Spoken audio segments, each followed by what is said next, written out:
کیونکہ آج کل تو نئے نئے نام ہیں نا جی، عجیب عجیب نام، آفرین، نیہا، پتہ نہیں کیا کیا نام ہے۔ انا للہ و انا الیہ راجعون۔ ان کو سرکار دو جہاں کی بیٹیوں کے نام بھی پسند نہیں ہیں، پسند ہوں گے رکھے نا۔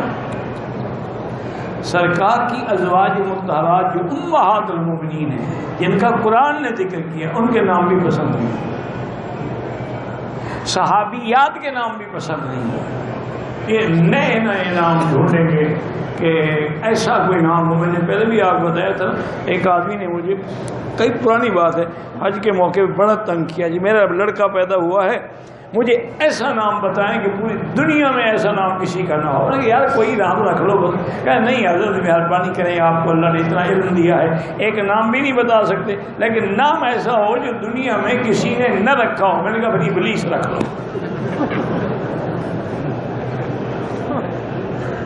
کہتے کیوں؟ میں نے کہا ابلیس کسی نے بیٹے کا نام رکھا ہے؟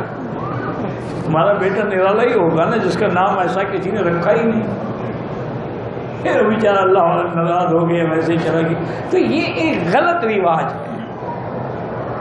اللہ کو تو وہ نام پسند ہیں جن میں ابدیت کا اظہار ہو، عبداللہ، عبد الرحمن، عبد الرحیم، عبد الکریم، جس میں ابدیت، کیونکہ اللہ نے ہمیں پیدا عبادت کے لیے کیا۔